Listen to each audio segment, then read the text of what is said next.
स्वागत के इसी क्रम में हाँ जी सर, सामने सामने सर। मैं प्रभाजी सेठ जी से अनुरोध करूंगा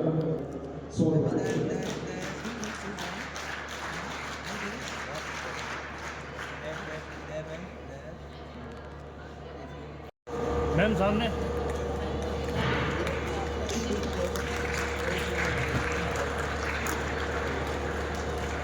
ओके।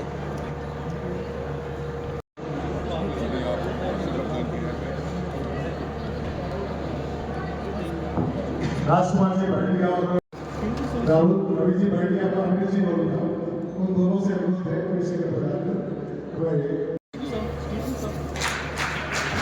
सर सामने।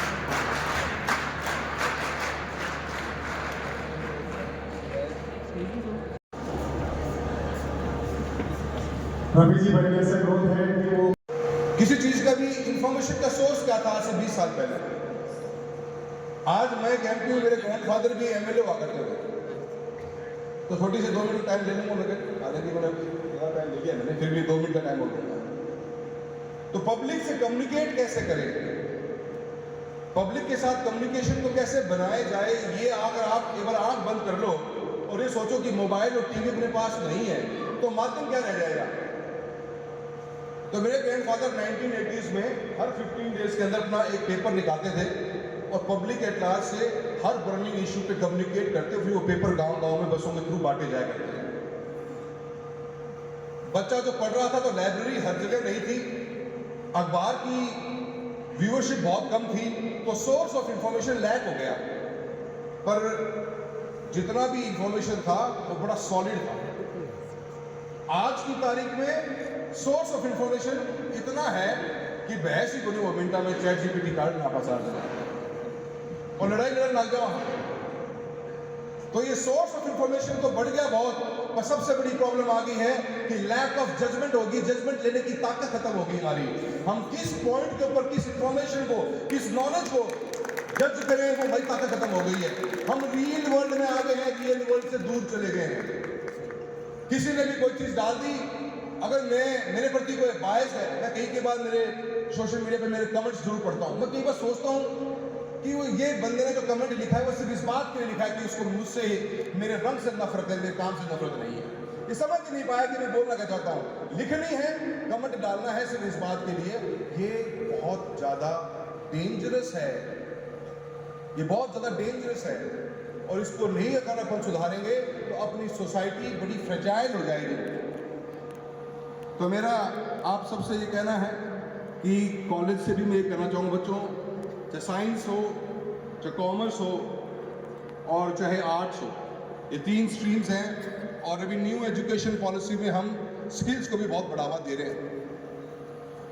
लाइफ हार्ड वर्क से मिलेगी, सक्सेस हार्ड वर्क से मिलेगी, मैं ये पर्सनली मानता हूँ।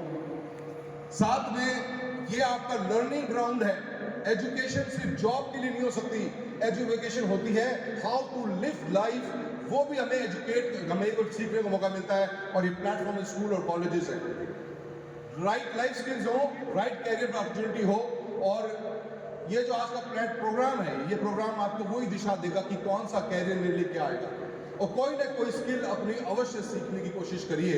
और बेसिक एजुकेशन, शिक्षा प्राप्त करके अपने घर पर जाके परिवर्तन न लाती हो, अपने माँ बाप के जीवन में, अपने दादा दादी के जीवन में वो शिक्षा अधूरी है, कभी शिक्षा पूरी हो ही नहीं सकती। शिक्षा वही है जो आपके जीवन में भी परिवर्तन लाए, आपके घर में भी परिवर्तन लेके आए।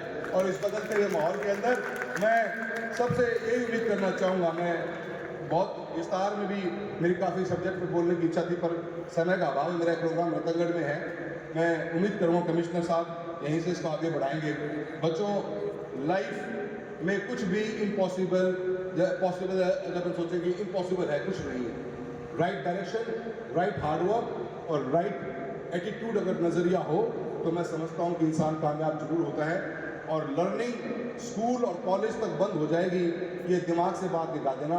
आज के ज़माने में मैं भी कॉलेज स्कूल में कम पढ़ता हूँ, पढ़ाई में ज्ञान पहुँचाता हूँ, और जब से मैं MP बने उन्हें मैंने ज़्यादा पढ़ना पड़ा है।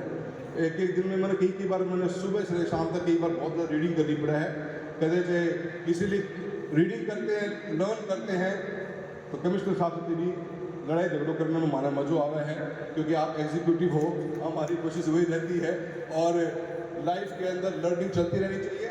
मैं एक बार अंत में आप सभी का बहुत बहुत धन्यवाद देता हूँ और सभी युवा बच्चे जो बैठे हैं आपको बहुत बहुत बेस्ट ऑफ लक देना चाहूँगा आपके आने वाले कल के लिए। और मैं ये एक बात जरूर कहूँगा, कोशिश करिए कि अपनी लाइफ के अंदर बुक रीडिंग जरूर कैसे आए इसको फोकस जरूर करिए। सिर्फ 10 पन्ने पढ़ने, बुक ना पढ़ी हो, 10 पन्ना पढ़ लो, वो आपकी ज़िंदगी की मोटिवेशन होगी। और मोटिवेशन लाइफ का वो ईंधन है कि जिसके बिना ज़िंदगी की गाड़ी चाल ही कौन सा है। अगर गाड़ी चलानी है तो फ्यूल चाहिए, फ्यूल है सिर्फ मोटिवेशन। 10 पन्ने रोज़ पढ़ोगे तो 1 साल के अंदर 3600 पन्ने पढ़ लोगे और 3600 पढ़ने का मतलब है कि कम से कम भी 15 से 20 किताब पढ़ जाओगा। फिर अपने आप में एक नया मानोगा।